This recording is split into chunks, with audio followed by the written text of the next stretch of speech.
ಸಿದ್ಧಗಂಗಾ ಮಠಕ್ಕೆ ಬಿಜೆಪಿ ಶಾಸಕರಾಗಿರುವ ಸುರೇಶ್ ಗೌಡ ಅವರು ಭೇಟಿಯನ್ನು ಕೊಟ್ಟರು. ಮುಖಂಡರ ಜೊತೆ ಆಗಮಿಸಿ ಶ್ರೀಗಳ ಗದ್ದುಗೆಗೆ ಪೂಜೆಯನ್ನು ಸಲ್ಲಿಸಿದ್ರು.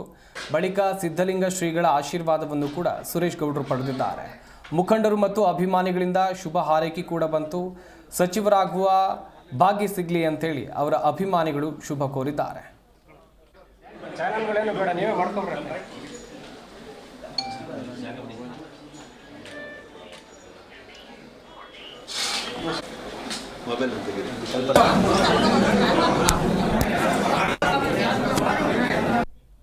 ನಿಮಗೆ ನಾನು 35 ವರ್ಷದ ಯುವಕನ ಥರನೇ ಕಾಣಿಸ್ಬೋದು.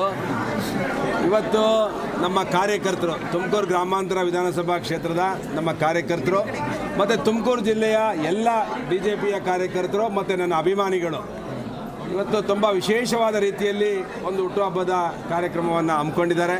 ಬೆಳಗ್ಗೆ ಶಿವಗಂಗೆ ಬೆಟ್ಟಕ್ಕೆ ಹೋಗಿ ನಮ್ಮ ದೇವ್ರ ಕೆರೆ ಕೂಡ ಇವತ್ತು ಕೋಡಿ ಆಗಿದೆ.